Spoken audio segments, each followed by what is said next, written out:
Bismillahirrahmanirrahim. Alhamdulillah rabbil alamin.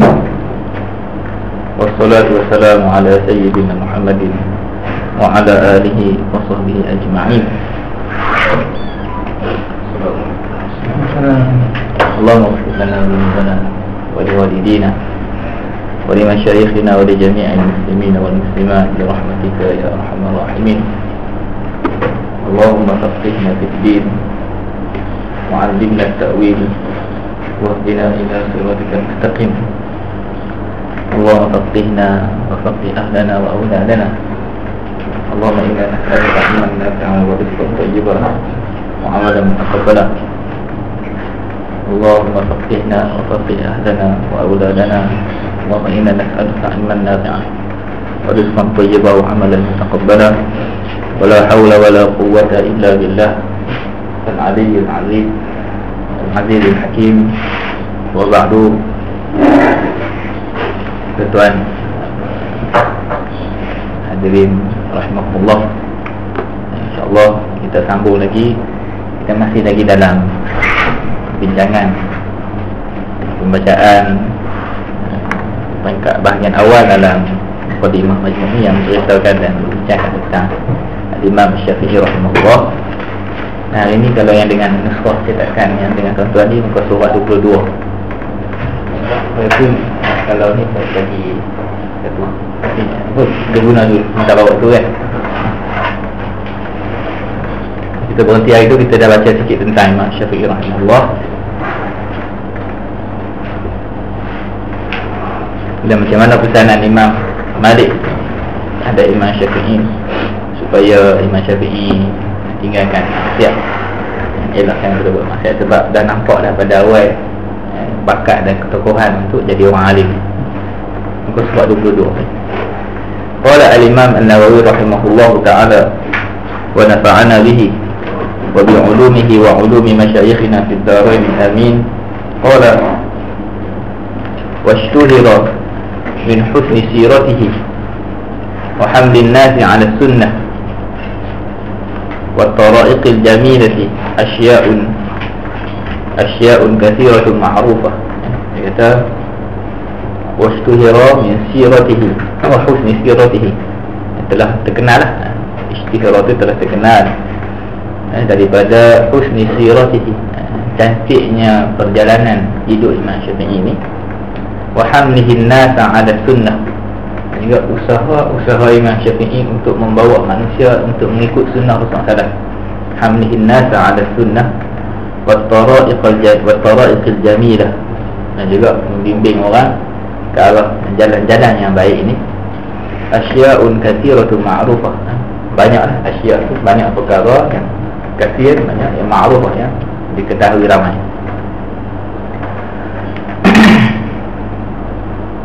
Peringkat awal permulaan Imam Syafi'i itu, kan Imam Syafi'i dah boleh diberi izin oleh guru dia untuk fatwa umur 15 tahun. Peringkat awal tu dah kenal, dah terkenal dah, dia ajak orang ikut sunnah Rasulullah. Tsumma taraka dzalika, kemudian Imam Syafi'i tinggalkan perkara tersebut. Yang untuk tinggalkan tu mungkin tinggalkan peringkat awal, peringkat muda tu, usaha-usaha dia tadi tu. Wa akhadha bil ishtighal bil ulum, dia fokus kepada ishtighal bil ulum ni, menyibukkan dirinya dengan ilmu. Maksudnya fokus belajar, fokus penuhnya dalam proses menuntut ilmu. Padahal masa zaman dengan Imam Malik sebenarnya Imam Syafi'i dah fokus penuhnya dah, memang duduk dengan Imam Malik belajar muwatta semua. Wa rahala ila al-Iraq, dia tinggalkan dan tempoh dia bersama Imam Malik tu lah. Dah belajar dengan Imam Malik, semua dah ma'ruf, dah kenal sebagai orang alim. Dan di Madinah tu dah terkenal nama dia. Dia tinggalkan Madinah, dia pindah ke Iraq. Rahala ni pindah. Wa nadhara Muhammad bin al-Hasan wa ghairahu. Wa nadhara sini Imam Syafi'i pergi ke Iraq dan juga berdebat. Disebut berdebat. Nadhara ni berdebat lah, tapi terjemahan kita ni yang lebih sesuai lah, kita bermunaqasyah. Bukannya macam kita debat siap kata ni kan. Muhammad bin Hasan ni adalah disebut salah seorang daripada anak murid kanan Imam Abu Hanifah rahimahullah. Muhammad ibn Hasan wa ghairuhu, dan juga ulama selain daripada Muhammad bin Hasan. Di sini kalau kita tengok dari segi percambahan minda, Imam Syafi'i berguru dengan Imam Malik. Imam Malik ni kenal sebagai golongan yang cenderung pada beramal dengan hadis lah. Madrasah Imam Abu Hanifah pula terkenal dengan disebut madrasah yang lebih disebut madrasah ahli ra'yi, orang yang guna pandangan lah, pandangan akal. Kalau terjemah biji-biji lah, tapi bukan maksud ikut pandangan akal. Dia lebih kepada melebihkan, disebutlah sebagai orang sebut melebihkan qiyas berbanding kalau jumpa hadis. Kalau jumpa hadis pun dia akan ada lagi kaedah dia dalam beramal dengan hadis tu. Jadi belajar dengan Imam Malik, pergi ke Iraq, sambung juga pergi belajar pula dengan Imam Muhammad bin Hasan. Walaupun dia sama level, disebut bermunaqasyah, tapi sebenarnya ambil ilmu. Imam Syafi'i ambil manfaat daripada Muhammad bin Hasan, Muhammad bin Hasan Al-Syaibani. Wa nasyara ilmu al-hadis wa madhhab ahlihi. Di Iraq itu Imam Syafi'i menyebarkan ilmu hadis dan mazhab ahli hadis. Mazhab ahli hadis, mazhab salam. Wa nasara sunnata, dan juga menyebarkan, memenangkan sunnah Rasul, berkhidmat menegakkan sunnah Rasulullah. Wa sya'a dzikruhu wa fadluhu, dan tersebarlah, sya'a itu tersebarlah, dzikruhu namanya, wa fadluhu dan kelebihannya. Kenal.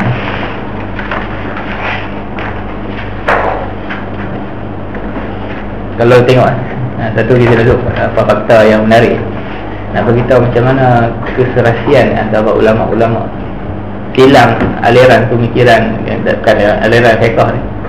Imam Muhammad bin Hasan ni adalah ulama mazhab Abu Hanifah kan.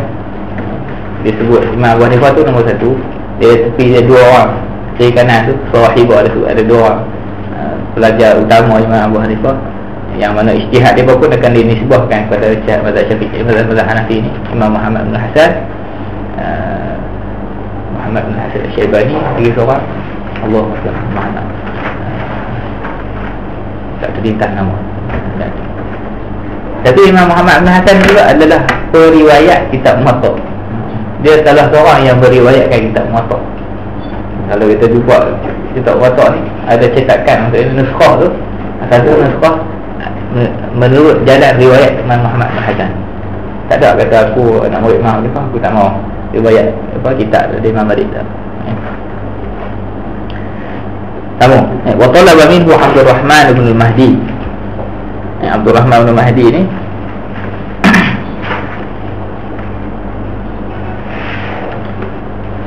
meminta kepada Imam Ahli Hadis. Abdul Rahman ni Imam Ahli Hadis di asrihi. Abdul Rahman bin Mahdi ni imam ahli hadis, ulama-ulama hadis, imam zaman tu. Minta kepada Imam Syafi'i ay yusannifa kitaban fi usul al-fiqh. Minta Imam Syafi'i tolong susun satu kitab untuk mudah kepada orang lain ambil manfaat dalam bidang usul fiqh. Fa sannafa kitab ar-risalah. Boleh Imam Syafi'i mengarang kitab yang terkenal yang nama Ar-Risalah. Wa huwa awwalu kitabin sunnifa fi usul al-fiqh. Ini adalah kitab yang pertama disusun dalam persoalan ilmu usul fiqh. Imam Syafi'i orang pertama. Ini pun kita berhenti sikit, kita nak sebut satu dua benda lah bagi faham. Yang dimaksudkan dengan Imam Syafi'i orang pertama yang susun ilmu usul fiqh. Ataupun kita dengar ucapan Imam Abul Hasan Al-Asy'ari orang yang pertama susun ilmu akidah. Maksudnya ialah dia adalah orang yang pertama yang menyusun secara terperinci dan tersusun. Bukan maksud Imam Syafi'i yang reka ilmu fiqh. Bukan maksud Imam Abul Hasan Al-Asy'ari yang reka cipta ilmu akidah ataupun ilmu akidah berdasarkan sifat 20 semua. Yang dibuat oleh dua orang imam ni ialah mereka lah orang pertama yang himpun dan susun dalam bentuk yang kita kata yang satu tempat susunan yang khas, dan susunan dalam bentuk ilmiah yang membantu orang lain dapat ambil manfaat dan kembangkan kajian. Dari segi kewujudan dah ada dah. Usul fiqh tu sebenarnya dah ada dah pada zaman Rasulullah dan sahabat-sahabat. Sebab usul fiqh ni adalah cara mudah dia ilmu yang mengajar kita untuk faham dalil-dalil syarak. dan nak keluarkan hukum macam mana. Sahabat-sahabat dah ada dah disiplin tu. Macam mana kalau dalil ni am, import dalil pula dalil khusus, macam mana sahabat nak faham? Sahabat-sahabat dah ada. Imam Syafi'i rekod kan, himpun kan. Itu dia kerja Imam Syafi'i rahimahullah. Jadi orang yang nak boleh himpunkan tu pun mesti orang yang memang ada kemampuan akal yang hebat lah. Bukan senang. Sebab tu kita sebut Imam Syafi'i ni sebagai pengasas. Kita kena faham maksud dia bukan pencipta. Maksud dia orang yang membuka bagi orang lain nampak. Benda tu dah ada, tapi susun dengan bentuk yang mudah dan orang lain boleh nampak dan boleh ambil manfaat, boleh kembangkan lagi kajian tadi. Sebab ada pihak-pihak tertentu yang nak timbulkan salah faham ataupun nak bawa kacau bilau dalam persoalan faham syarak ni. Dia kata apa? Aku nak faham Quran Sunnah tak mahu ikut sufi. Sebab usul fiqh ni dibuat oleh alasan apa? Sebab usul fiqh ni dibuat oleh bukan Rasulullah SAW. Usul fiqh ni bukan ditulis oleh sahabat-sahabat. Jadi aku tak mahu. Aku pun sama juga macam Imam Syafi'i. Jadi aku nak buat usul fiqh aku sendiri. Kita jawab idea awak macam tu ataupun cara awak sebut tu adalah datang daripada salah faham. Salah faham yang awak ingat Imam Syafi'i yang rekod benda tu. Dan Imam Syafi'i ambil yang dah tersedia dan dah ada. Imam Syafi'i semak dah rekod kan. Itu kita faham boleh. Allah a'lam.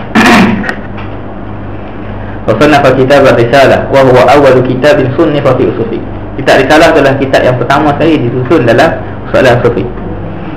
Wa kana Abdul Rahman wa Yahya bin Sa'id al-Qattan. Abdul Rahman wa Yahya bin Sa'id al-Qattan ulama hadis. Ni hadis-hadis. Yu'jabani bihi. Kedua ulama ni sangat-sangat kagum dengan Imam Syafi'i. Wa kana al-Qattan Yahya bin Sa'id al-Qattan wa Ahmad bin Hanbal. Imam Ahmad bin Hanbal ni yad'uwani lisyafi'i fi salatihima. Imam Ahmad bin Hanbal yang ulama mazhab mazhab Hanbali dan juga ulama hadis yang besar. Begitu juga Yahya bin Sa'id al-Qattan, ulama hadis yang besar pada zaman tu. Kedua-duanya akan mendoakan Imam Syafi'i dalam setiap solat dia. Anak Imam Ahmad pernah tanya ni, ayah, siapakah dia Imam Syafi'i ni? Siapa dia sampai tahap setiap kali solat doa kat dia? Apa ke jasa dia? Sedangkan kau pun maksudnya anak dia faham lah, pun ulama besar nak ada hadis juga. Jawapan ni saya dengar daripada mulut guru saya yang cerita. Imam Ahmad bin Hanbal kata apa? Kalaulah aku terlepas ambil hadis, aku terlepas dengan hadis, riwayat hadis daripada perawi ulama-ulama hadis yang terkemuka ni, aku terlepaslah peluang nak riwayatkan hadis dengan sanad yang dekat dengan Rasulullah. Ulama hadis-hadis ni daripada satu perkara yang antara yang membuatkan rasa gembira seorang untuk hadis tu, bila dia dapat sebuah hadis Rasulullah tu, jarak dia makin dekat dengan Rasulullah. Yang dia dapat dengar direct daripada Rasulullah tu satu kemudian, tapi tak dapat lah. Tapi dia dapat dengar pada sahabat tu, tak dapat juga dapat dengar pada tabi'in. Ada dua level ya dengan Rasulullah. Dia panggil dua lapis. Kalau makin tambah, makinlah kurang kepuasan tu lah. Kalau kita kepuasan maksudnya dia nilai tu kurang sikit. Sebab dia dapat dekat dengan Rasulullah. Jadi ada ulama hadis yang terkemuka dan berusia, sanad dia tinggi. Maksudnya sanad tinggi, sanad dia dekat dengan Rasulullah. Imam Ahmad kata, kalau aku terlepas ambil hadis dengan sanad yang tinggi ni, aku boleh dapat lagi hadis yang sama tapi dengan sanad yang lebih rendah. Akan tetapi kalaulah aku terlepas akal yang ada pada Imam Syafi'i, aku takkan jumpa ada akal yang macam ni di tempat lain. Cara faham syarak, cara mengolah dan memahami Quran dan Sunnah yang diajak oleh pemuda yang Imam Syafi'i, kalau aku terlepas akal dia, aku takkan dapat di tempat lain. Maksudnya dalam otak Imam Syafi'i ada ilmu yang besar dalam nak bantu kita nak jaga dan nak faham syarak. Tak pelik lah sampai tahap Imam Hanbal dan ulama-ulama hadis ni doakan Imam Syafi'i dan setiap solat dia pun. Wa ajma'an nasu ala istihsan risalati. Ulama umat disebut apa, telah ijma' manusia, maksudnya ni orang Islam lah, nanti dengan ahli ilmu dan juga ni ala istihsan risalati, semuanya memuji. Istihsan ni mengambil kira sebagai benda yang baik kitab risalah Imam Syafi'i. Wa aqwaluhum fi dhalika masyhurah. Ucapan-ucapan para ulama terhadap pujian terhadap kitab risalah Imam Syafi'i itu adalah sangat-sangat masyhur. Ini ucapan yang macam ni walaupun pendek, kita boleh guna untuk kita kata apa, kita bina cara fikir kita dalam persoalan untuk ilmu, dan kita cuba apply lah. Saya ni ilmu tak dapat nak apply, tapi kita nak cuba apply. Dia kata apa? Imam Ghazali kata apa? Qara'tul risalata, aku dah baca kitab risalah 500 marratin, sebanyak 500 kali. Imam Ghazali kata aku baca kitab risalah Imam Syafi'i ni sebanyak 500 kali. Ma min marratin, dan tidaklah pada setiap kali aku baca illa wastafattu minha faidatan jadidah, melainkan pasti aku akan dapat faedah baru setiap kali aku baca. Aku baca dah kitab risalah Imam Syafi'i sebanyak 500 kali khatam. Kali pertama baca dapat faedah, kali kedua baca dapat faedah lain pula, kali ketiga baca dapat faedah lain pula yang sebelum tu tak ada. Nak beritahu kitab Imam Syafi'i itu sendiri bagi seorang pencari ilmu, khususnya dalam bidang usul fiqh ni, dan juga bidang nak faham syarak dari sunnah, dari Quran dan sunnah semua ni. Setiap kali dia baca dia akan dapat manfaat. Setiap kali dia baca dia akan dapat ilmu baru. Setiap kali dia akan dapat kefahaman baru. Setiap kali dia baca dia akan dapat manfaat baru untuk dia guna dalam kehidupan dia. Yang ni ucapan je ni kita boleh guna sebagai bentuk ilmu. Bahawasanya setiap kitab-kitab ilmu yang kita dah khatam, kita kena baca pula. Khatam kena baca pula supaya dia akan melekat. Bukan melekat, dia akan kembangkan lagi minda kita, dan kembangkan lagi faedah kita akan dapat. Dari segi kita lah. Dari segi kitab pula, dia akan bagi gambaran bahawa kitab itu adalah kitab yang sangat-sangat besar nilai ilmu yang ada pada dia. Sebab setiap pengkaji akan jumpa bahan baru, setiap kaji akan dapat faedah baru, setiap pengkaji akan dapat. Sebab dalam bidang ilmiah ni, dia ada kitab-kitab utama yang tak boleh tinggal. Yang contoh, dalam ilmu hadis ada kitab tak boleh tinggal. Dalam ilmu fiqh juga ada kitab tak boleh tinggal. Fiqh Syafi'i pun sendiri. Contoh fiqh Syafi'i ni orang kata dah tak boleh tinggal kitab Minhaj Imam Nawawi. Kalau dalam hadis tak boleh tinggal kitab Muqaddimah An-Nusalah. Contohnya tu lah. Ada kitab-kitab tertentu yang jadi teras tu. Wallahu a'lam. Tu faedah yang masa saya sebut saya sebutlah. Ma a'lamu anni nadartu fiha marratan. Aku disebut apa? Aku tak pernah tahu. Ma a'lamu ni aku tak pernah lalu. Dia kata aku tak pernah lalu, aku tak pernah tahu. Anni nadartu fiha marratan. Aku melihat kitab itu sekali. Illa wastafatu syai'an lam akun araftuhu, melainkan pasti aku akan mendapat satu faedah. Istafatu syai'an, kenapa faedah? Lam akun araftuhu, sebelumnya aku tak pernah tahu. 500 kali tu 500 kali faedah yang baru, yang berlainan di antara satu sama lain. Rahimahullah. Masya-Allah nah. Tulisan orang alim ni. Tulisan orang alim, orang soleh ni. Sekali baca dapat faedah, sekali baca dapat faedah. Agak-agak kalau dia baca kali 501 akan dapat faedah. Saya sempat belajar di Mesir ni, seorang profesor nama dia Dr. Muhammad Abu Musa. Dia sebut macam tu lah. Kitab-kitab kibar, kitab-kitab besar, ulama-ulama besar ni, macam tu lah sifat dia. Setiap kali dibaca akan ada faedah baru. Setiap kali dibaca akan ada faedah baru. Yang baca ni yang pakar, yang pengkaji ni, Imam Ghazali ni mujahid lah. Bukan baca macam kita ni. Maksudnya dia mujahid tu, dia kata kalau dia baca dia akan dapat faedah baru. Begitu lah. Syekh Muhammad Abu Musa betul macam tu lah. Jangan tinggal kitab-kitab, tapi dengan peningkatan kemahiran kita lah. Kitab-kitab besar ni disebutlah tak ada Ibu Balaghah, kitab Dalail Ijaz. Kitab tu sendiri dia kata contoh kitab yang membina akal fikiran. Boleh lah. Washtahara Jalalatu Syafi'i rahimahullah, telah masyhur tentang jalalah ni, ketinggian dan juga keagungan Imam Syafi'i rahimahullah fil Iraq. Bila dah pindah ke Iraq tu famous, terkenal, masyhur kedudukannya di Iraq. Asalnya di Madinah, pergi ke Iraq pun terkenal, masyhur. Fasara zikruhu fil afaq, dan tersebarlah namanya fil afaq, ke seluruh alam. Wa az'ana ni, dan mengiktiraf, mengakui. Az'an ni kita sebut iktiraf, mengakui. Bifadlihi, dengan kelebihan Imam Syafi'i, kemuliaannya. Al-muwafiqun, orang yang muwafiq, orang yang setuju dengan Imam Syafi'i, yang bersama-sama pakai pendapat Imam Syafi'i. Wal mukhalifun, begitu juga orang-orang yang bercanggah pendapat dengan Imam Syafi'i. Semuanya mengakui dan juga mengiktiraf kelebihan Imam Syafi'i. Wa'tarafa bidzalika ulama ajma'un. Semua para ulama, Imam Syafi'i, Imam Nawawi sebut, ulama keseluruhannya iktiraf kata tersebut, kelebihan Imam Syafi'i. wa 'azaman 'inda al-khulafa. Jadi makin wa'azuman, dan juga makin besar dah kedudukan Imam Syafi'i 'inda al-khulafa, di sisi para khalifah, wa wulatil umur, dan juga para waliul amri ni, pemerintah lah. Martabatuhu, kedudukan Imam Syafi'i. Wastaqarrat 'indahum, dan telah kukuh lah, telah stabil lah. Istaqarrat ni telah kukuh, telah stabil. 'Indahum jalalatuhu wa imamatuhu, keagungannya dan juga imamatuhu, dan juga kedudukannya sebagai rujukan umat dalam persoalan hukum hakam. Stabil di sisi pemerintah, ni rujukan yang sah. Pemerintah Mu'tazilah kata ni rujukan yang sah, rujukan yang diterima pakai oleh umat. Wa dhahara min fadlihi fi munadharatihi ahli al-Iraq wa ghairuhum ma lam yadhhar li ghairihi. Dia kata telah zahirlah daripada akan kelebihan Imam Syafi'i fi munadharatihi, ketika dia berdebat, bermunaqasyah dengan ahli al-Iraq. Ahli Iraq ni refer kepada mazhab Imam Abu Hanifah lah kebiasaannya. Wa ghairuhum, dan juga selain daripada ahli Iraq, ma lam yadhhar li ghairihi, apa yang tidak zahir pada orang lain. Bila berdebat, ya, bila bermunazarah, akan nampaklah kelebihan Imam Syafi'i. Wa azhara min bayanil qawaid. Apa kerja Imam Syafi'i buat? Apa usaha dia? Wa azhara min bayanil qawaid. Imam Syafi'i menzahirkan dan menjelaskan tentang kaedah-kaedah.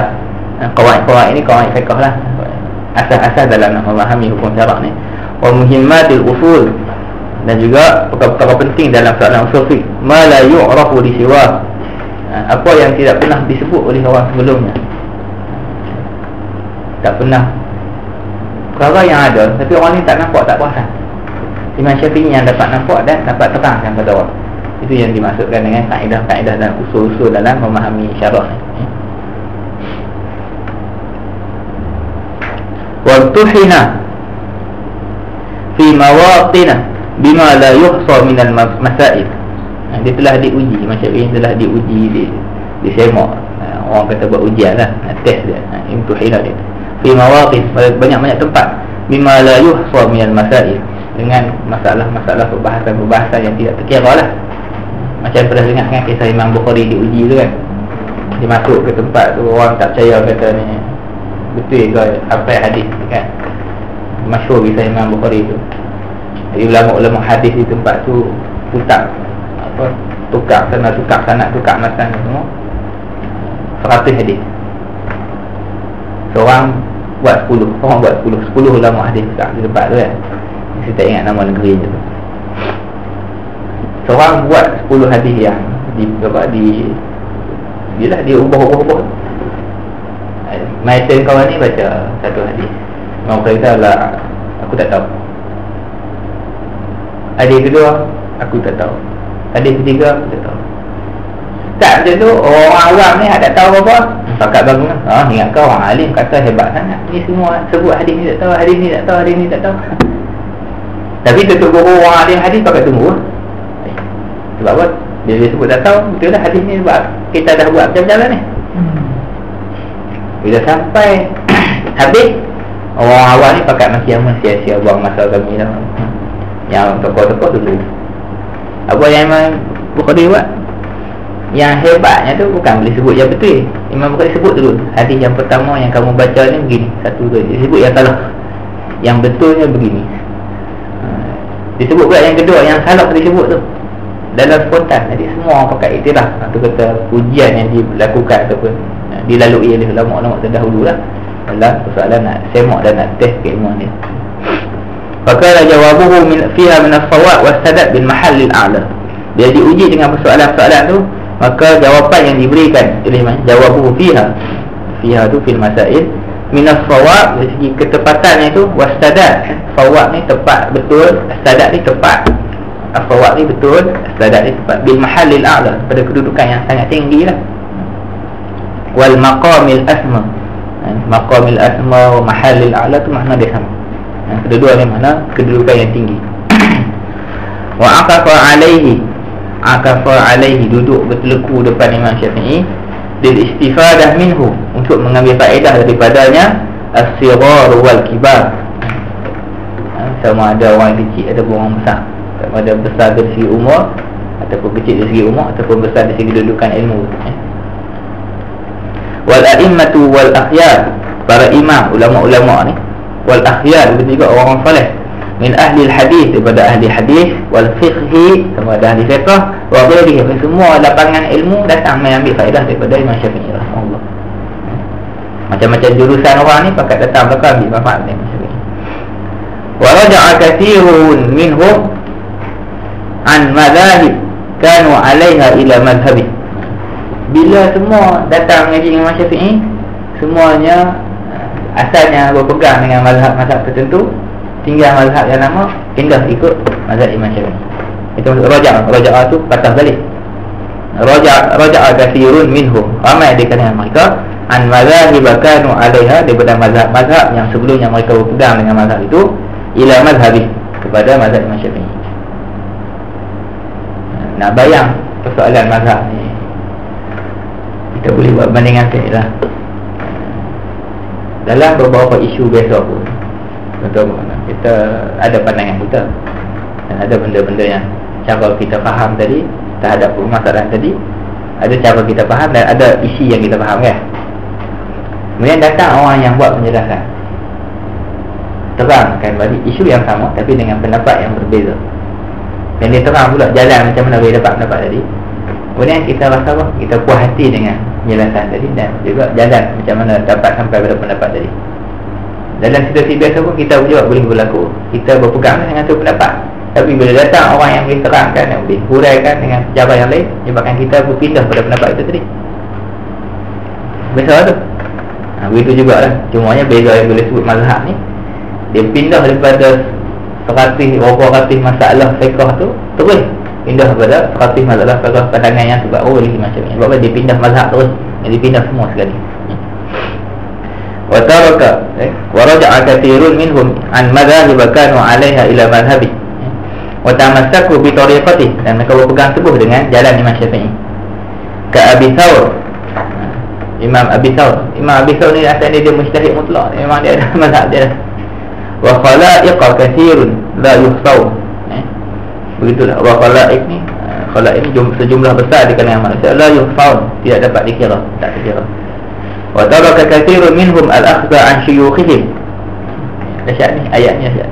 Sampai tahap Imam Nabi kata, wa taraka katsirun minhum, ramai di kalangan manusia yang meninggalkan al-akhdha an syuyukhihim, meninggalkan mengaji dengan orang lain, terus pergi duduk dengan Imam Syafi'i. Meninggalkan guru mereka. Maksud tinggal tu bukan tinggal dengan tak beradab.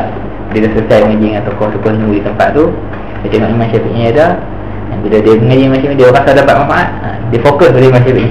Dia dah tak sambung, dah ambil ilmu daripada tokoh yang sebelumnya. Yang ni pun macam saya sebut tu kan, kita yang biasa pun kita pernah lalu. Kita pernah lalu macam mana kita pernah mengaji satu tempat, mengaji satu orang, ataupun mengaji satu tiga orang ustaz. Yang biasa satu tahap kita pun habis mengajar satu tahap, satu level. Kemudian datang orang ada yang pula, kita mengaji, kita rasa dengan orang ni kita boleh dapat banyak lagi, kita rasa lebih situ. Kita tak tinggal orang tu dengan tak beradab. Maksudnya kita pergi ambil manfaat dan kita fokus beri perhatian lebih lagi pada orang yang baru ni. Yang tu lah maksud dia, tinggal syekh-syekh tu. Jangan duk berapa faham tinggal syekh ni, macam tinggal dengan tak beradab tu. Tak lah. Macam kami di Mesir dulu lah, bila jumpa 2-3 orang alim ni yang kita tahu, Masya Allah, ni lain, ini lain kedua boleh. Jadi memang fokus ambil selagi mana ada ruang syekh larat mengajar, memang kita akan pergi semua kelas dia. Sebab tahu lah, kalau aku terlepas kelas dengan syekh ni, aku tak akan dapat di tempat lain. Macam tu lah. Wa taraka katsirun min al-akhdha an syuyukhihim wa kibaril a'immati, dan juga imam-imam yang besar, tinggal imam-imam yang besar, limqita'ihim ila Syafi'i. Sebab apa dia imqita' ni, dia fokus sebenarnya pada Imam Syafi'i. Lima ra'au 'indahu, disebabkan oleh apa yang mereka lihat, ra'au tu 'indahu pada Imam Syafi'i, ma la yajidunahu 'inda ghairihi, apa yang mereka tidak dapati pada orang-orang lain. Ulama ramai, ustaz ramai, tokoh ilmu ramai, tapi mereka dapati pada Imam Syafi'i ada nilai, satu nilai yang tak ada pada orang lain, yang kita tu akal itu lah, kalau pemikiran Imam Syafi'i. Wa barakallahu al-karim lahu, Allah Ta'ala memberi keberkatan kepada Allah Ta'ala yang Maha Karim, Maha Pemurah ni, memberi keberkatan pada mereka. Walahum, beri keberkatan pada Imam Syafi'i. Walahum, beri keberkatan pada murid-murid Imam Syafi'i. orang yang mengaji dengan Imam Syafi'i, fi tilkal ulumil bahirah, pada ilmu tersebut yang amat sangat-sangat al-bahirah, yang sangat-sangat baik, sangat-sangat hebat. Wal mahasin al-mutadahirah, dan kebaikan-kebaikan yang sangat jelas. Wal khairatil mutakathirah, dan juga kebaikan-kebaikan yang al-mutakathir ini sentiasa berkembang, kebaikan sentiasa berkembang.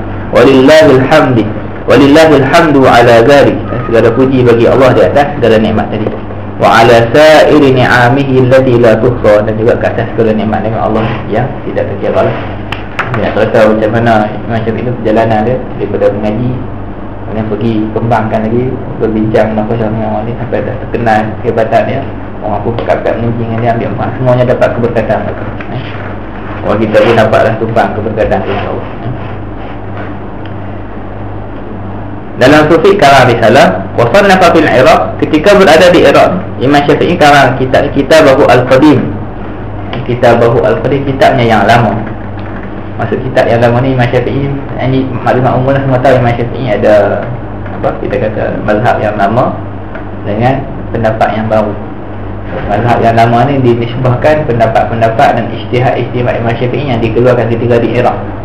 Yang tu dia kata kitab sama ada Imam Syafi'i ni karang, ataupun anak murid dia yang karang lah pendapat-pendapat dia. Itu pendapat yang di Iraq. Dan yang baru ni al-jadid ni, qaul jadid tu, qaul qadim yang jadid ni ketika Imam Syafi'i pindah ke Mesir.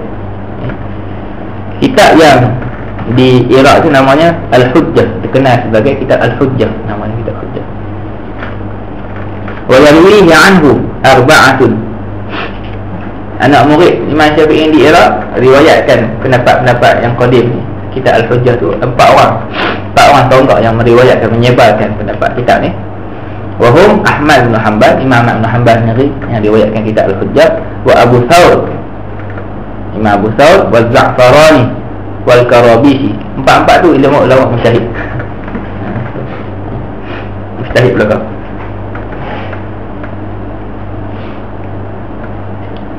Ulama-ulama besar lah. Kitab yang di Iraq, kitab nama Hujjah. Dapatlah maklumat. Summa kharaja ila Misr, kemudian Imam Syafi'i keluar, berpindah pergi ke Mesir pula. Sanata 99 wa 100, pada tahun 199. 199 tempoh Imam Syafi'i di Mesir lebih kurang 5 tahun. Qala Abu Abdullah Harmalah bin Yahya, ni pun anak murid Imam Syafi'i. Harmalah ni pun anak murid Imam Syafi'i yang meriwayatkan kitab kita. Dia kata apa? Qadima alaina asy-Syafi'i, Syafi'i telah tiba, datang kepada kami. Dia orang Mesir. Syafi'i datang kepada kami Misra, ke Mesir, sanata 99, pada tahun 99.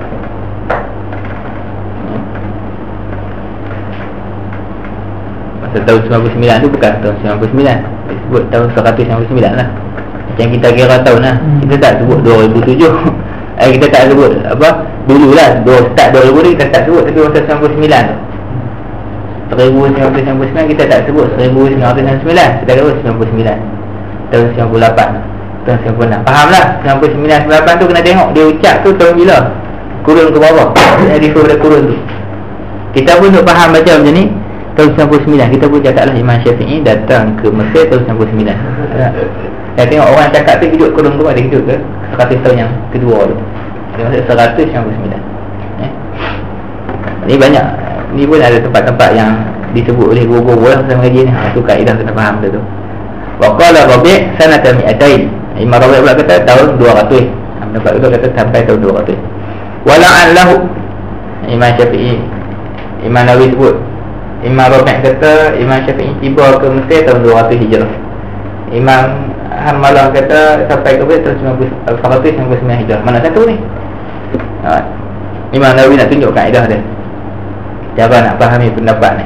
Kata wala'allahu qadima fi akhir sana sanata 90, boleh jadi sampai tu hujung tahun 199.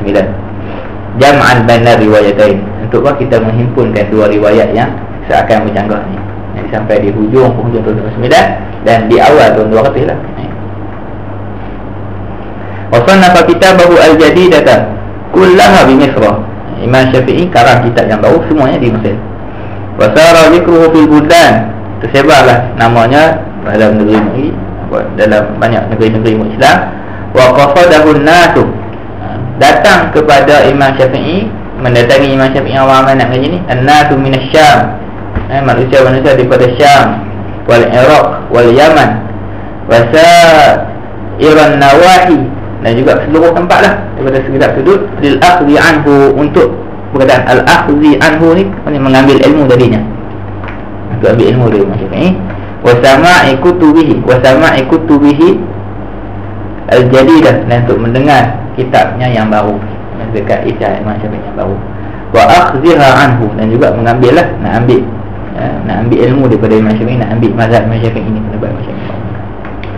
Wa sada ahla Misr wa ghairihim, jadi Imam Syafi'i lah yang sada ni menjadi pemuka, jadi ketua, jadi ikutan lah, jadi ikutan ahli-ahli Mesir wa ghairihim, ayat-ayat Mesir ikut pendapat Imam Syafi'i, dan juga selain pada tempat ni lah. Dan alhamdulillah ada tengok zaman kita ni yang ikut Imam Syafi'i ni hampir bahagian Nusantara ni majoriti lah yang ikut pendapat Imam Syafi'i. Kemudian belah Rusia sikit tu, bahagian Dagestan tu, semua tu ada belakang lah. Dan di Mesir ni mazhab rasmi dia mazhab Imam Abu Hanifah, mazhab rasmi dia, mazhab negeri dia. Dan tetapi rakyat dia kita boleh sebut lah ada belakang. Tapi masjid-masjid utama ni dia akan beramal dengan pendapat Imam Syafi'i, masjid utama lah. Contoh dia kita boleh nampak nyata ni masa tarawih. Tarawih bila rakaat yang witir tu baca doa kunut, dan juga baca surah tu, surah Qul huwallahu ahad. Kemudian dia tigakan surah tu, dia baca 3 surah di rakaat ketiga tu kan. Tu surah witir tu, tu tahu lah tu. Tu nak beramal dengan pandangan Imam Syafi'i. Masjid-masjid besar akan buatnya tu. Walaupun dia pakai mazhab Imam Abu Hanifah, boleh ihtiram lah, hormat pada Imam Syafi'i ni, boleh jadi macam tu lah. Wabtakara kutuban lam yusbaq ilaiha, iftikar ni cipta benda baru. Maksud cipta tu yang saya sebut tu lah, tulisan ni tak pernah orang tulis dalam bidang ilmu tu. Ini kehebatan.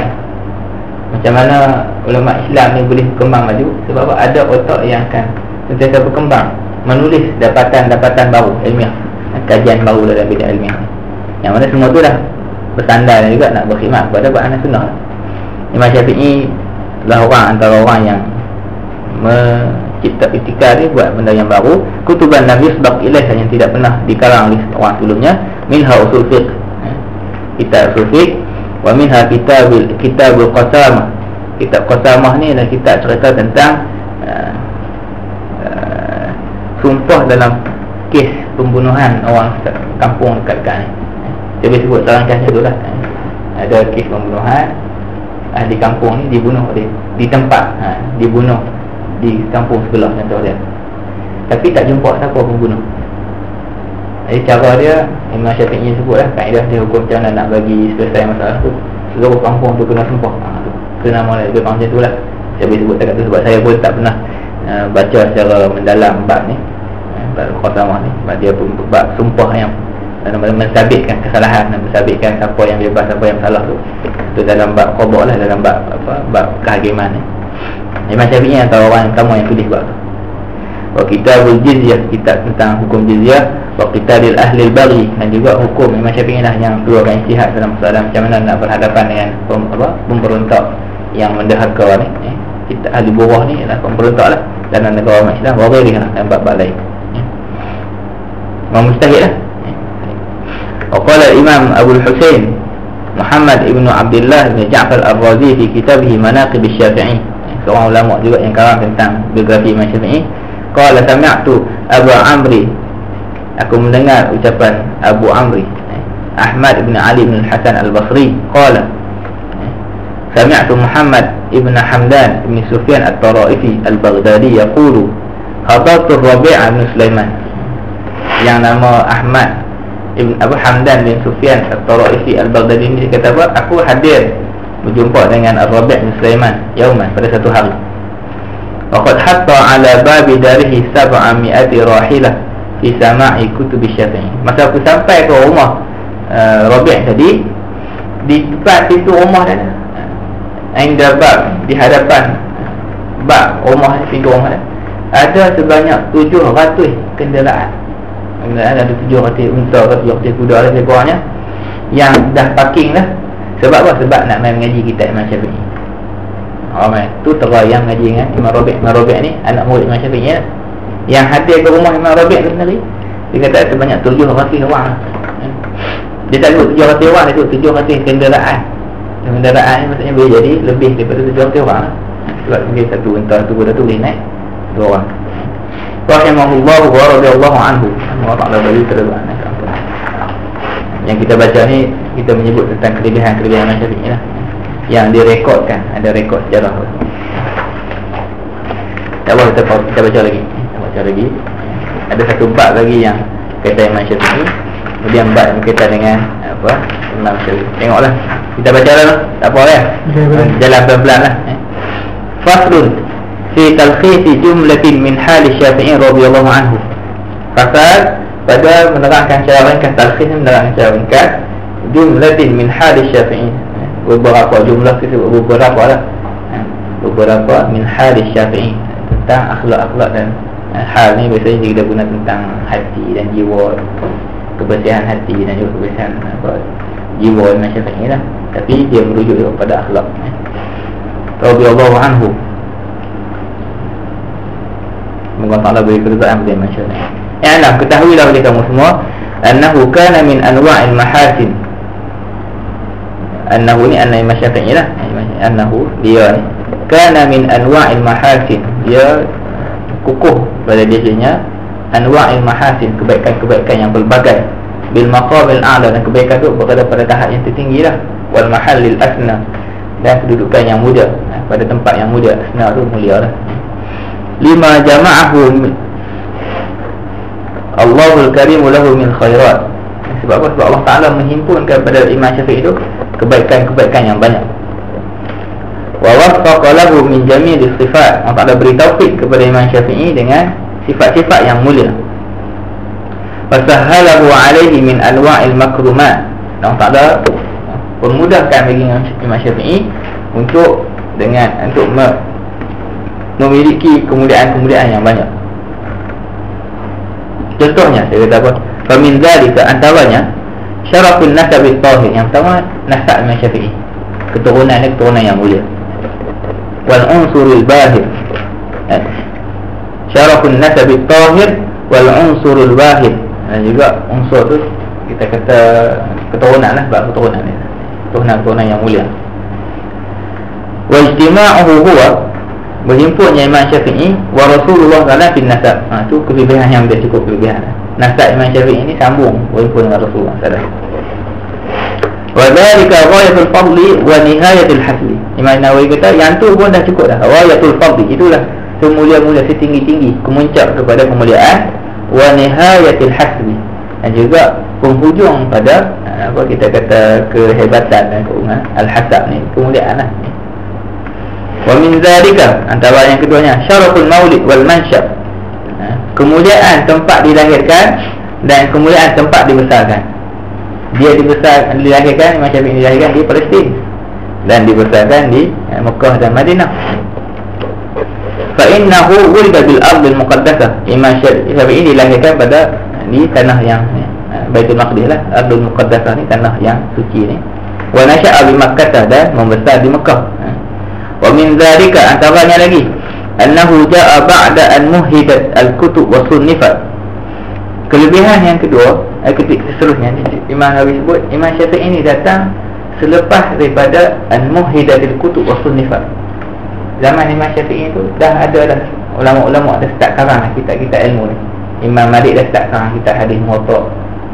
Ada ulama lain lagi karang dah kitab sekian-sekian. Jadi dah mula dah ada perbahasan ilmiah tu. Sebelum tu ilmu-ilmu ni duduk dalam dada sahabat-sahabat, dada tabi'in, belum dikeluarkan dalam bentuk tulisan yang tersusun. Kemudian umat kita dah mula susun benda tu. Jadi Imam Syafi'i duduk di zaman itu, zaman permulaan ada benda tu. Wa qurratul ahkam. Imam Syafi'i lahir tu juga, Imam Nawawi kata pada ketika itu sudah ada ijtihad-ijtihad yang dibuat oleh ulama-ulama ummah ketika tu. Dah ada dalam mazhab orang ni, dah ada perbahasan kalau hukum solat macam ni di sisi orang ni, kefahaman dia terhadap hukum solat dia macam ni pula orang ni. Tu masih dah ada perbahasan hukum ni. Wa nuqihat, dan telah dah mula wujud perbahasan hukum dan dah mula dikaji dan disusun. Nuqihat ni, tangkih ni dia dah mula nak compilekan hukum-hukum tadi yang dah ada tadi. Fa nadhara fi madhahibil mutaqaddimin, maka Imam Syafi'i berpeluang untuk tengok mazhab-mazhab orang terdahulu, tengok mazhab tabi'in, tengok mazhab tabi'in, tengok mazhab sahabat. Wa akhadha 'anil a'immatil mubarrazin, dan dia dapat belajar Imam Syafi'i. Wa akhadha tu mengambil ilmu 'anil a'immatil mubarrazin, daripada imam-imam yang terkenal. Al-mubarraz ni terkenal lah. Wa nadhara al-huzzaqil mutqinin, dan dia dapat bermunaqasyah, berdebat dengan orang yang bijaksana. Al-huzzaq ni orang yang bijaksana lah, yang suka pandai. Al-mutqinin, yang sangat-sangat kukuh ilmu mereka. Mutqin, yang sangat kukuh pengetahuan ilmu mereka. Fa nadhara madhahibahum, maka Imam Syafi'i dapat kaji semua mazhab orang terdahulu pada dia, dapat tengok. Wasabaraha, mana dia dapat klasifikasikan. As-sabru ni kita kata dia buat classify lah, tengok yang mana yang boleh terima, yang mana yang dia akan tolak. Wa tahaqqaqaha wa khabaraha, Imam Syafi'i dapat tentukan ketulinan. Tahaqqaqah tu maknanya tahqiq lah, dapat pastikan ketulinan mazhab tu untuk nisbah pada ahli dia. Wa khabaraha, dan dapat test khabar, dapat tengok lah, dapat uji pendapat ni macam mana, apakah hujah dia, apa kebenaran dia. Falah qasa minha tariqatan, maka Imam Syafi'i dapat buat conclusion, talkhis ni dia dapat combine, gabungkan semua tadi. Falah qasa minha tariqatan jami'atan, dia dapat menghimpunkanlah jalan yang menghimpunkan al-kitab was sunnah wal ijma' wal qiyas. Dapat keluarkan satu mazhab yang menghimpunkan beramal dengan Quran dan sunnah dan ijma' dan qiyas. Walam yaqtasir an ba'd dzalika, bukan semata-mata berpegang dengan Quran saja, jauhlah. Ada orang berpegang dengan Quran dan sunnah saja, bukan setengah-setengah yang pegang dengan qiyas saja, ataupun yang tolak qiyas nak pakai dengan ijma' saja tak. Sebab ada zaman tu yang tak mau pakai qiyas, mazhab apa kita kata zahiri tu kan. Jadi macam itulah dia kata kelebihan Imam Syafi'i, dia dapat tengok semua mazhab yang pelbagai tadi, dia dapat keluarkan satu mazhab yang menghimpunkan kebaikan yang ada pada semua tadi. Wala yaqtasir ala ba'd dzalika wa tafarraga lil ikhtiyar wa tarjih. Imam Syafi'i dapat tafarruq, fokus, bagi perhatian sepenuhnya untuk memilih dan mentarjihkan pendapat-pendapat yang banyak tadi. Wa takmil, dan menyempurnakan. Wa tanqih, dan membersihkan mana-mana pendapat yang lemah. Jadi mazhab Imam Syafi'i itu mazhab yang kita kata yang dah hasil kajian yang kita kata menyeluruh lah, menyeluruh. Ma'a jamali quwwati, ditambah pula oleh kecantikan, kekuatan pendapat itu, kekuatan Imam Syafi'i ataupun kekuatan hujah Imam Syafi'i. Wa uluwi himmati, kemudian tingginya himmah Imam Syafi'i. Himmah ni semangat lah, semangat Imam Syafi'i. Wa bara'atihi fi jami'i anwa'il funun, dan juga penguasaan. Bara'ah ni penguasaan dan kepakaran fi jami'i anwa'il funun, pada semua jenis-jenis bidang ilmu. Wa ittila'ihi, ittila' ni maksudnya dia penguasaan yang penuh, penguasaan penuh. Minha asyad al-ittila', Imam Syafi'i kuasai setiap bidang tu dengan sangat-sangat penguasaan yang sangat-sangat mendalam lah. Wa huwa al-mubarris fil istinbad min al-kitab, al-mubarras, al-mubarras yang paling jelas dan paling nampak. Fil istinbad min al-kitab was sunnah, dia adalah orang yang paling, antara orang yang paling terkenal dalam soalan, paling kita kata paling naik namanya dalam soalan istinbad hukum daripada kitab dan sunnah. Wal bari', yang sangat-sangat mahir. Al-bari' yang mahir fi ma'rifatin nasikh wal mansukh, yang sangat-sangat mahir dalam mengetahui nasikh dan mansukh. Wal mujmal wal mubayyan, ini semua perbahasan dalil ni. Ada dalil yang mujmal, dalil yang berbentuk umum, dalil yang berbentuk kita sebut mujmal ni yang kalau bahasa Melayu kita ni secara rambang macam tu lah kita kata, nanti tak detail. Wal mubayyan, ini disebut jelas. Wal khas wal am wa ghairiha min taqasimil khitab, dan lain-lain lagi daripada taqasimil khitab ni, pembahagian dalil syarak lah. Khitab ni refer pada dalil-dalil yang berbentuk arahan, dan juga larangan Allah Ta'ala tu yang ada dalam Quran dan Sunnah. Setiap arahan amar dengan nahi tu ada jenis dia, ada jenis am, ada jenis khas, ada ijma'. walam yasbaqhu ahadun, tidak ada orang yang mendahului Imam Syafi'i ila fathi hadzal bab, dalam membuka jalan ini, jalan faham usul fiqh ni. Li'annahu awwalu man sannafa usul fiqh bila khilaf. Tidak ada khilaf dalam persoalan Imam Syafi'i lah, orang pertama yang karang dalam bidang usul fiqh.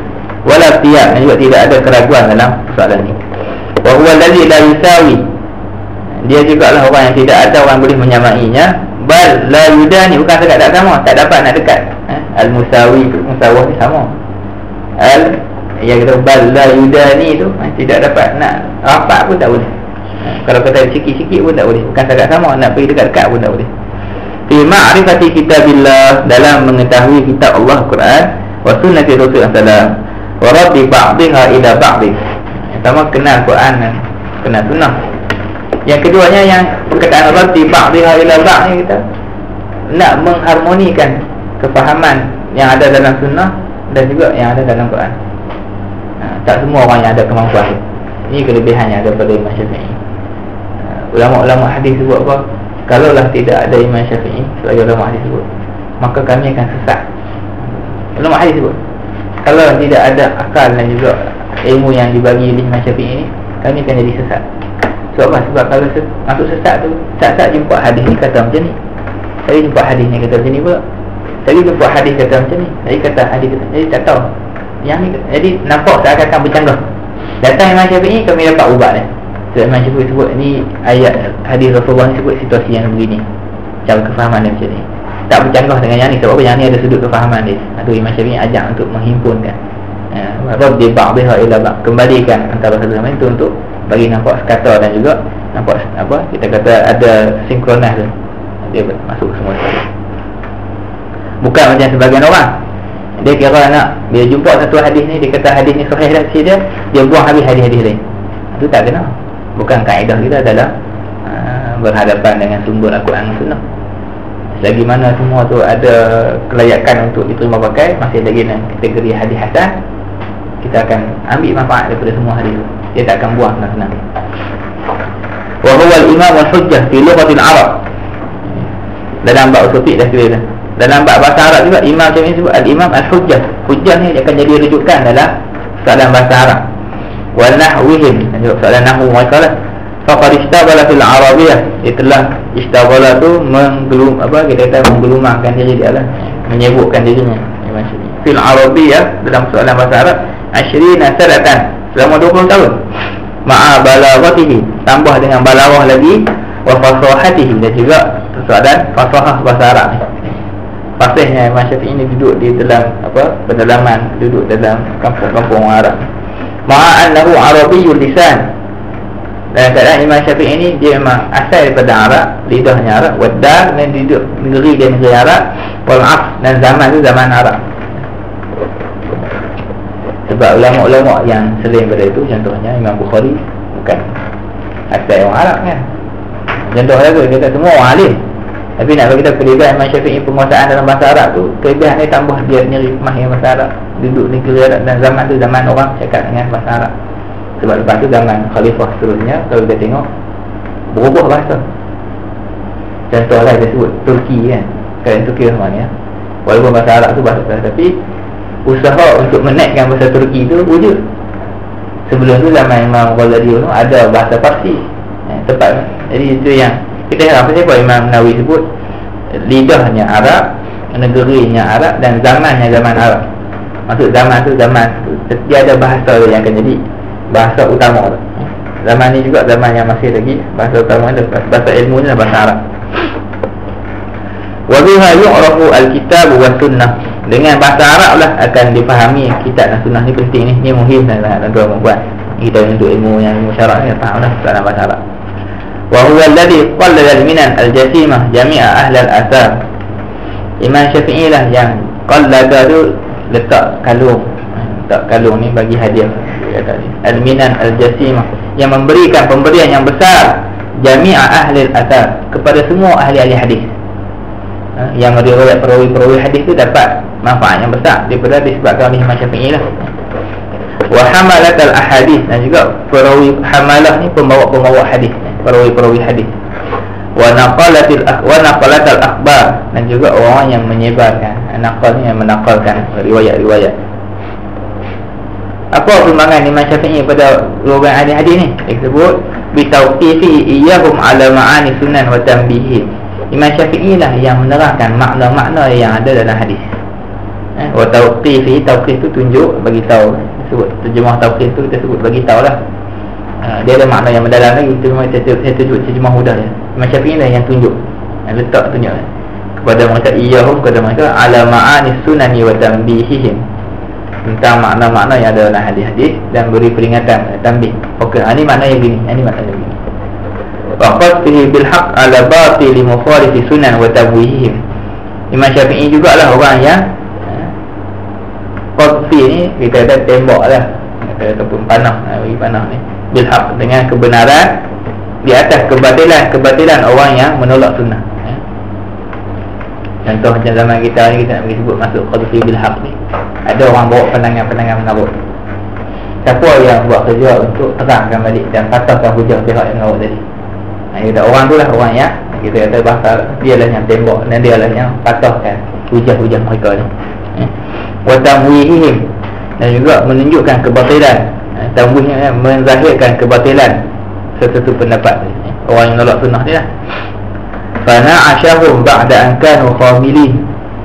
Disebabkan Imam Syafi'i lah, Na'ashu ni maksudnya dia dah bagi orang tu jadi segar balik, bagi naik balik nama, bagi masyhur balik, bagi segar balik.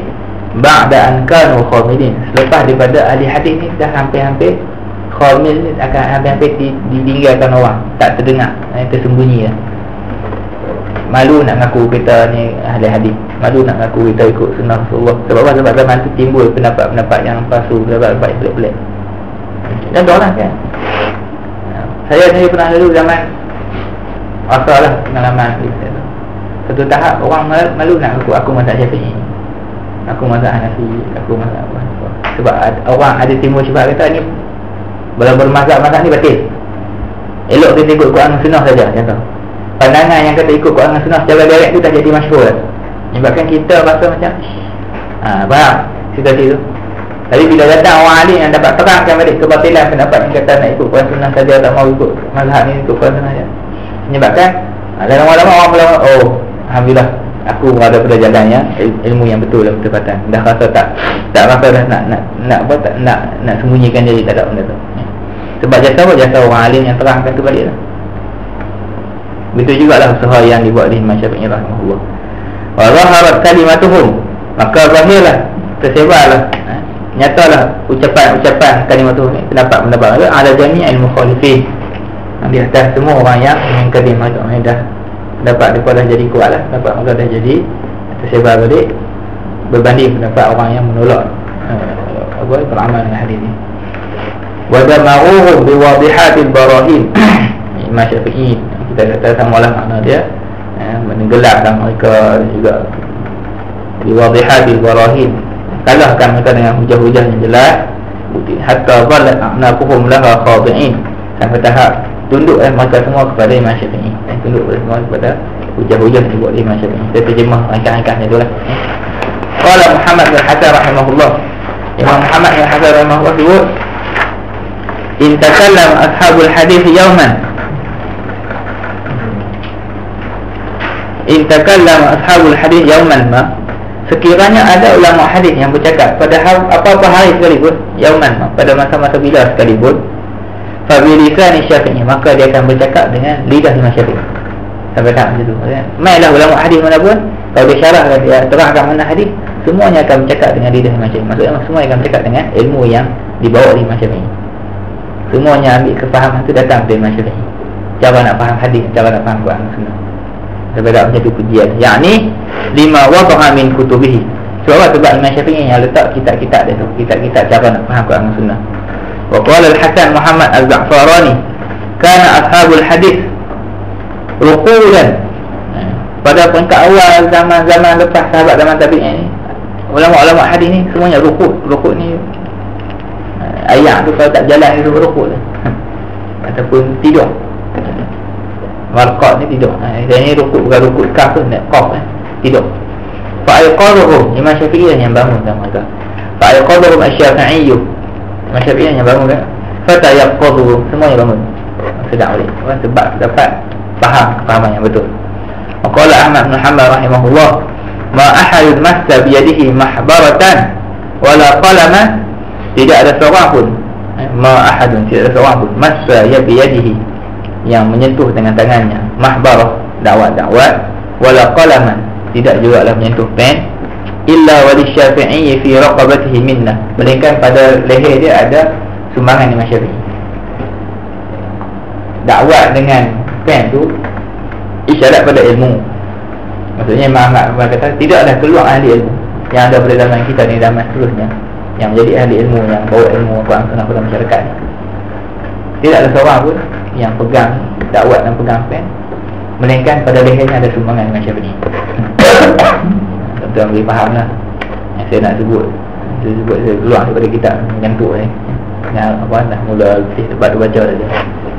Cuba bayang orang yang nak tolak mazhab, orang nak tolak Imam Syafi'i lah contohnya, ataupun nak tolak Imam Abdul Hasan Asy'ari contohlah dalam bab akidah. Semua ahli ilmu yang kata cuba tengok, kata okay, awak tak mau terima mazhab-mazhab Imam Syafi'i, ataupun tak mau terima ahli sunnah wal jamaah Asy'ariyah contohlah, awak mengaji nahwu, cuba awak keluar ilmu nahwu tu awak ambil dari siapa? Contohlah saya sebut lah, saya mengaji dengan profesor dia. Kita tengok korek lagi. Okey, profesor dia mengaji kitab tu. Mengaji kitab tu. Kitab tu rujukan dia tu. Lah-lah tadi semuanya tidak akan boleh lintas nak sampai kepada sumber asal ilmu tu, melainkan pasti akan kena lalu ulama-ulama mazhab Imam Syafi'i ataupun mazhab Imam Abu Hanifah, mazhab-mazhab tu lah. Dan semua takkan boleh lalu lintasan tu, melainkan pasti akan jumpa imam-imam mazhab Abu Hasan Ahli Sunnah wal Jamaah Asy'ariyah, Imam Abu Hasan Asy'ari ni. Dan juga ataupun Imam Abu Maturidi. Itu maksud dia. Tidak keluar ahli-ahli ilmu, tidak keluar pakar-pakar, melainkan mesti ada sumbangan dia, sebab datang daripada jalan yang tadi. Fahala qaulu imamu ashabil hadis, ini ucapan tokoh utama dalam ahli hadis, imam ahli hadis, itulah Imam Ahmad bin Hanbal. Wa man la yakhtalifuna fi wara'ihi wa fadlihi, orang yang mana tidak dipertikaikan tentang warak dan juga kelebihan dia. Imam Ahmad bin Hanbal ni kata siapa-siapa yang di orang alim semuanya ada sumbangan Imam Syafi'i berapa. Wa min zalika, antaranya kelebihan Imam Syafi'i, anna Syafi'i rahimahullah makkanahu Allah min anwa'il ulum hatta ajaza ladaihi al-munadhirun. Allah Ta'ala telah kukuhkan Imam Syafi'i ini dengan banyak ilmu, berbagai jenis ilmu, hatta ajaza, sampai tahap kalahlah ladaihi, di sisi siapa-siapa yang main tepi di buat Imam Syafi'i ini, al-munadhirun, orang yang berdebat, min at-tawaif wa ashabil funun, daripada pelbagai golongan bidang ilmu yang pelbagai, wa'tarafa bitabrizihi, dan semuanya mengiktiraf akan kelebihan Imam Syafi'i. Dan juga tabriz ni maksudnya penguasaan Imam Syafi'i lah. Wa az'ana al-muwafiqun, orang yang berpendapat sama ni pun mengiktiraf az'ana ni, tunduk dan iktiraf ni, mengaku. Wal mukhalifun, dan juga orang yang bercanggah Imam Syafi'i, fil mahafil masyhurah kabirah, dalam majlis-majlis yang besar, semuanya mengiktiraf, sama ada yang sepakat ataupun yang bercanggah dengan Imam Syafi'i. Al-mustamilati ala a'immati asrihi fil buldan, yang mana dalam majlis-majlis yang besar tu ada sekali dan tu hadir dalam tu ulama-ulama, imam-imam yang besar pada tempat-tempat yang pelbagai negeri-negeri yang banyak. Saya hanya ribuan macam tu saya akan sebut contoh saya lalu lah. Tengok macam mana kita berjumpa dengan orang alim yang sebut kita orang agama ni, yang mana bila dia berdebat, bukan berdebat, bila dia duduk berbincang isu yang disembang oleh ahli ekonomi, kita tengok lepas habis sesi tu, ahli ekonomi ni pakat bangun dan tunduk rasa penghargaan kepada orang ahli agama ni. Sebab apa? Dia kata kami tak sangka jumpa orang-orang agama ni yang boleh cakap isu ekonomi sebagaimana kami sendiri faham, pakar-pakar ekonomi faham. Bila cakap sosial masalah kemasyarakatan, saya boleh tengok lapis-lapis guru-guru yang mana bila dia cakap tu, orang-orang yang ni tak pakai tudung ni, yang kita kata ilmu sekular ni lah, main duduk dan itulah kata kami rasa dapat manfaat bila tuan cakap dalam bab kemasyarakatan. Saya bisa jumpa tokoh-tokoh tu di Azhar lah. Yang mana sebelum tu kalau kita duk faham orang agama ni, faham Quran dan Sunnah, betul-betul yang ni memang penguasaan dia buat dalam bidang-bidang ilmu yang itu sangat-sangat dahsyat, sangat hebat. Kita kata apa, kesungguhan dia buat. Saya tak payah sebut nama lah kan, 2-3 orang syekh ni, tapi cuba bayanglah, seorang syekh ni dia kata apa, aku sendiri kalau aku nak mengkaji dan nak cari satu bahan ataupun satu perbahasan, aku akan pastikan aku ada 40 rujukan dalam bidang tu yang aku akan habiskan semua. Orang tanya pasal, dia sebut nama lah kan ni. Orang tanya Syekh hari Jumaat satu sesi lepas daripada revolusi, dan satu tunggu dulu wawancara tu, saya ingat sampai hari ni. Soalan tu dia tanya, dia wawancara tu dia tanya, Syekh, negara kita baru berlaku revolusi dan kerajaan dah jatuh, baru jatuh. Aku nak tanya, di sisi tuan sendiri, berapa banyak bacaan tentang revolusi yang pernah berlaku dalam dunia? Dia tanya soalan.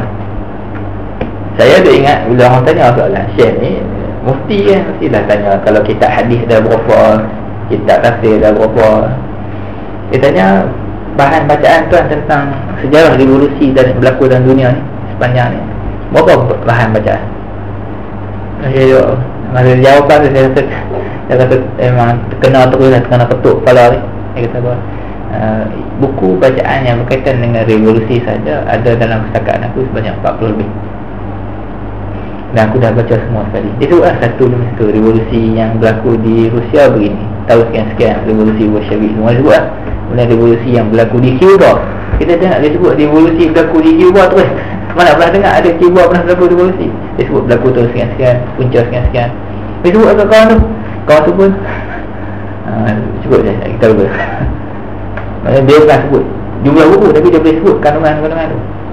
Lepas tu kawan tu tanya lah balik, habis tu kalau situasi kita ni macam mana, revolusi kita berlaku ni, keadaan yang macam mana, apa kaedah kita nak buat, dia sebut. Lepas tu saya sebut lah, sepatutnya tim yang dah jatuh tu, dia sebut lah, tim yang dah jatuh tu tinggalkanlah pentadbiran, bagi tim yang baru yang diperlukan itu untuk naik. Cuma dia pesan yang naik ni, dia kata yang naik baru, jangan buat macam revolusi yang berlaku di Rusia masa revolusi Bolshevik dia. Yang berlaku, apa yang berlaku dia tulis dalam buku dia, tak tahu buku yang tadi disebut rekodnya apa yang berlaku. Bila naik tim baru, dia pun sembelih dan bunuh habis penyokong apa pentadbir yang lama. Ini yang berlaku di Rusia dia. Dia bercari dan penjara dan bunuh. Sampailah berlaku satu situasi bekalan elektrik terputus. Tengok-tengok, cari-cari balik siapa yang mahir dalam bekalan elektrik ni. Tengok-tengok kawan tu dah mati. Sebab sebab dia pengikut parti lama. Ini kesilapan dia. Jangan sampai tahap macam tu. Jangan kita ulang sejarah ni. Yang tim tu kita asingkan daripada pentadbiran, tapi jangan kita sisihkan daripada terus daripada menyimak. Sebab apa? Mungkin ada kepakaran yang kita tetap perlu pada dia. Tengok cara bacaan. Bila orang dengar dalam bidang pentadbiran negara, dia dengar ini ucapan orang alim, orang agama, tapi menguasai bidang yang berkaitan dengan ni. Luar tajuk sikit lah sebab nak tahu macam ni lah, macam ni apa, biasa anwa' funun ni, ilmu-ilmu bidang yang pelbagai lah. Wa hadhihi al-munadharat, debat-debat ini, perbincangan-perbincangan munafasah ni ma'rufatun, sangat-sangat terkenal, mawjudatun fi kutubihi, ada yang disebut dalam kitab-kitab Imam Syafi'i rahimahullah. Wa fi kutubil a'immatul mutaqaddimin wal mutaakhirin, ada berapa disebut dalam kitab-kitab imam-imam terdahulu dan imam-imam yang kemudian ni. Wa fi kitabil Syafi'i, dalam kitab Imam Syafi'i juga ada min hadhihi munadharat jumalun min al-ajaib wal ayat, ada beberapa munadharat, debat-debat yang ni, ada beberapa keajaiban dan juga bukti-bukti lah kehebatan Imam Syafi'i.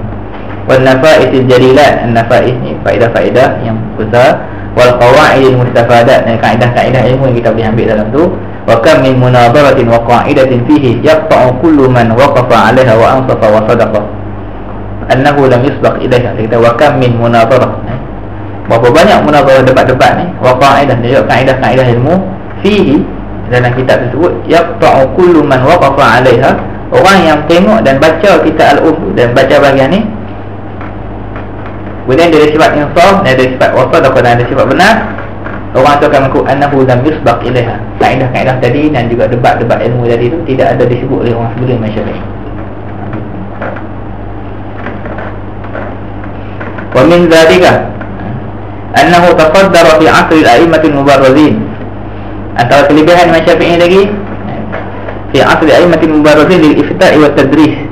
Imam Syafi'i zaman tu lagi, walaupun dah ada imam-imam ni, Imam Syafi'i dah tafaddar, telah diangkat dan diberi izin untuk bagi fatwa, wa tadris, dan juga mengajar, wa tasnif, dan juga mengarang.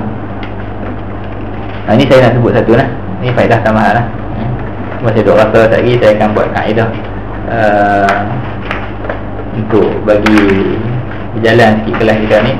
Saya akan kita sebut lah apa cara dia lagi. Saya nak tutup yang ni untuk pembincangan kita yang berkaitan dengan ilmiah ni. Imam Syafi'i sebut tadi, mana yang sebut apa? Imam Syafi'i ni peringkat awal lagi, masa dah ada imam-imam yang lain dan ada tokoh-tokoh ilmu zaman dia. Imam Syafi'i tafaddar, telah mengambil tempat tafaddar, telah mendapat tempat dan diiktiraf untuk ifta' bagi fatwa, tadris untuk mengajar, dan yang ketiganya untuk tasnif, untuk mengarang kitab. 3 benda ni yang saya belajar dari guru saya di Azhar Syarif. Nak bagi fatwa, nak jarang hukum hakam, wa tadris, tadris ni untuk mengajar ilmu, dan juga wa tasnif, untuk mengarang kitab. Ketiga-tiga ni mesti ada pengiktirafan dan kelulusan, satu izin yang diberi oleh ahli ilmu dalam bidang tersebut. Kalau kita nak boleh mengarang kitab, menulis dalam satu bidang ilmu, sepatutnya kita kena dapat pengiktirafan dulu daripada tokoh-tokoh lain tersebut. Dia panggil izin, dia panggil ijazah. Kita sebut ijazah tu, izin untuk mengarang, izin untuk mengajar, izin untuk beri fatwa. So, izin tu datang daripada keahlian orang-orang yang pakar. Itu sepatutnya ada ilmu lah, sepatutnya begitu. Cuma kaedah zaman sekarang ni disusun berdasarkan tu lah, degree lah. Kita ada degree, master dan juga PhD tu. Ada unsur-unsur tu. Unsur bila dapat master dan PhD tu, maksudnya dia dah ada kemahiran untuk menulis kajian ilmiah. Dia ada pengiktirafan dia, boleh dah buat kajian ilmiah. Ada ijazah degree dalam bidang tertentu, maksudnya dia bolehlah mengajar dalam bidang yang dia belajar tadi. Dia cumanya kita sebut macam itulah. Kadang-kadang ijazah yang berbentuk warakah kertas dia belum cukup lah. Dia perlu ada pengiktirafan daripada ahli pakar dalam bidang tu. Yang ni tradisi tu memang ada pada umat kita zaman berzaman. Tak ada orang yang tak dapat izin, tak dapat pengiktirafan, dia sendiri pandai-pandai, jom aku nak mengajar ni. Tak sepatutnya macam tu lah, tak sepatutnya. Sebab bila orang yang bukan ahli dia cakap, akan bawa kerosakan lah. Zaman kita hari ni berlaku benda tu. Berlaku yang mana kita sedang limit kita takat tu, tapi masih lagi kita nak lakau, kita nak cakap dan kita nak bersyarah, ataupun kita nak tulis dan nak hurai dan nak ulas dan nak kupas benda yang di luar daripada batas kemampuan kita. Kalau di Mesir dulu, di Azhar disebut antara jarah yang berlaku lah. Nak boleh mengajar di Masjid Azhar tu, di Masjid Azhar, nak mengajar di tiang-tiang tu, apa-apa bidang sekalipun, dia mesti dapat pengiktirafan daripada pakar-pakar dalam bidang tu lah. Kalau dapat izin, baru boleh. Contohlah, dia kata aku nak jadi tenaga pengajar dalam bidang nahwu. Dia kena melalui test, ujian yang oleh pakar-pakar nahwu dia belajar Azhar tu. Dapat pengiktirafan, baru orang ni cuma boleh ajar dalam bahagian ilmu ni saja, dengan tahapan yang ini saja. Sebab apa? Atas kata tu dia belum layak lagi, dia perlu mendalami lagi, dia belum mengaji lagi. Kalau langgar yang tu, apa denda dia? Denda dia akan diangkat, letak atas himar, atas keldai, dan dibawa keliling, disebut ini orang yang telah melanggar etika dan melanggar syarat. Dia tak layak mengajar, tapi dia sambung nak mengajar juga. Sebab apa? Tujuan tu bukan nak malu orang tu. Tujuan persoalan nak pastikan ketulinan ilmu tadi dibagi pada umat ni dengan cara yang betul. Memang kita orang ni macam-macam lah kan, macam-macam. Yang ni pun semua ada izin dia. Waqad amarahu, ni tengok ni, waqad amarahu bidzalika, telah bagi arahan, telah suruh arah dengan perkara tersebut, yang ni bagi fatwa, mengajar dan mengarang ni syaikhuhu, syaikh sendiri, guru dia sendiri yang bagi arahan dan bagi izin untuk buat itu. Abu Khalid Muslim bin Khalid Az-Zinji, Imam ahli Makkah wa muftiha. imam kepada ahli Mekah dan juga mufti Mekah sendiri yang bagi izin kepada dia untuk mengajar dan juga bagi fatwa dan juga mengarang rahimahullah. Jadi bila diberi izin dan diiktiraf tu, barulah berkat ilmu dia. Wa qala lahu afti ya Abu Abdullah. Ayat tuan guru dia tu sebut, bagilah fatwa. Kamu dah layak untuk bagi fatwa pada masyarakat. Orang bertanya hukum kan, kamu dah boleh bagi. Afti ya Abu Abdullah, faqad wallahi, demi Allah, ana laka, telah sampai masa antuftiya, untuk kau bagi fatwa. Dah sampai masa dah untuk kau bagi fatwa. Wa kana li Syafi'i, dan juga bagi Imam Syafi'i, idzaka, ketika itu Imam Syafi'i 15 sana, ketika itu Imam Syafi'i baru berumur 15 tahun. Baru berumur 15 tahun. Wa aqawilu ahli asri fi hadha katsirun masyhurah. Pendapat, ucapan-ucapan orang pada zaman itu tentang kisah Imam Syafi'i ini terlampau banyak dan terlampau masyhur. Wa ukhiza 'ani Syafi'i fi sinil hadatsah. Orang yang datang mengaji dengan Imam Syafi'i pada zaman sinil hadatsah, pada ketika dia masih muda lagi. Ma'atawaffulil ulama fi dzalikal 'asr. Dalam keadaan banyak ulama-ulama lain pada zaman tersebut. Wa hadha min ad-dalail as-sarihah li 'azami jalalatihi wa 'uluwi martabatihi. Dia kata ini semua adalah bukti-bukti yang sangat jelas yang menunjukkan kedudukan Imam Syafi'i dan kemuliaan Imam Syafi'i rahimahullah. Baik, kita berhenti dekat tu dulu. Saya nak bincang dengan tuan-tuan semua. Saya duk tengok niat tu memanglah nak baca satu-satu, tapi bahagian yang ini, bahagian yang berkaitan dengan Imam Syafi'i, kelebihan Imam Syafi'i ini, boleh tak saya nak minta izin ya, minta kita cuba buat macam ni lah, sahabat-sahabat yang main yang biasa hadir ni, balik cuba tengok baca sendiri dulu setakat mana yang boleh. Kita buat dalam bentuk tanya je balik, ataupun saya akan buat conclusion saja. Kalau baca satu-satu ni takut makan masa juga. Saya pun kalau nak speed, tapi tak boleh. Setiap kali kelas tu yang satu tajuk yang macam ni lah, tajuk yang bentuk kelebihan serta Imam Syafi'i, yang kemudian serta ucapan-ucapan Imam Syafi'i, kita akan ambil dalam setiap kelas tu satu halaqah je. Tak ada lah kita ambil 2-3 minggu sampai nak habis satu bab. Kita cuba baca sendiri ataupun tengok. Cuma kelas akan datang ni saya akan buat conclusion saja. Dan macam itu ada soalan yang detail kita boleh tanya. Dan insya-Allah saya tengok pembahagian ni, satu kelas lagi kita akan habis terus sampai muka surat 35 dengan kaedah tu. Kita baca secara umum, kemudian kita akan ambil tempat-tempat yang penting saja. Boleh kot lah.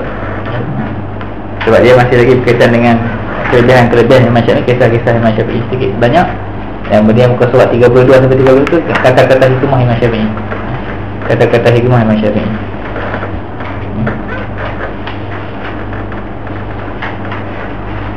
Yang kata-kata hikmah ni kita baca lah 2-3 kata-kata hikmah kita ambil nama. Kemudian ada sikit lagi yang tentang kisah Imam Syarazi. Pada tu muka surat 39 tu akan start lah bincang tentang ikhlas dalam untuk ilmu ada untuk yang tu kita akan baca satu-satu lah. Kita takkan miss langsung lah, itu kita akan baca betul-betul. Boleh kot lah.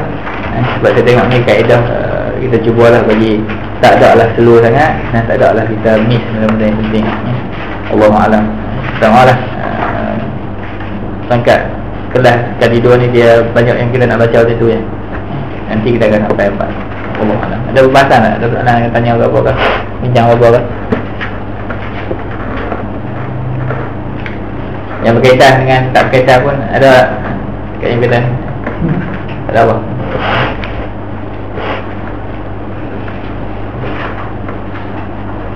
Kalau tak ada kita tutup recorder dulu.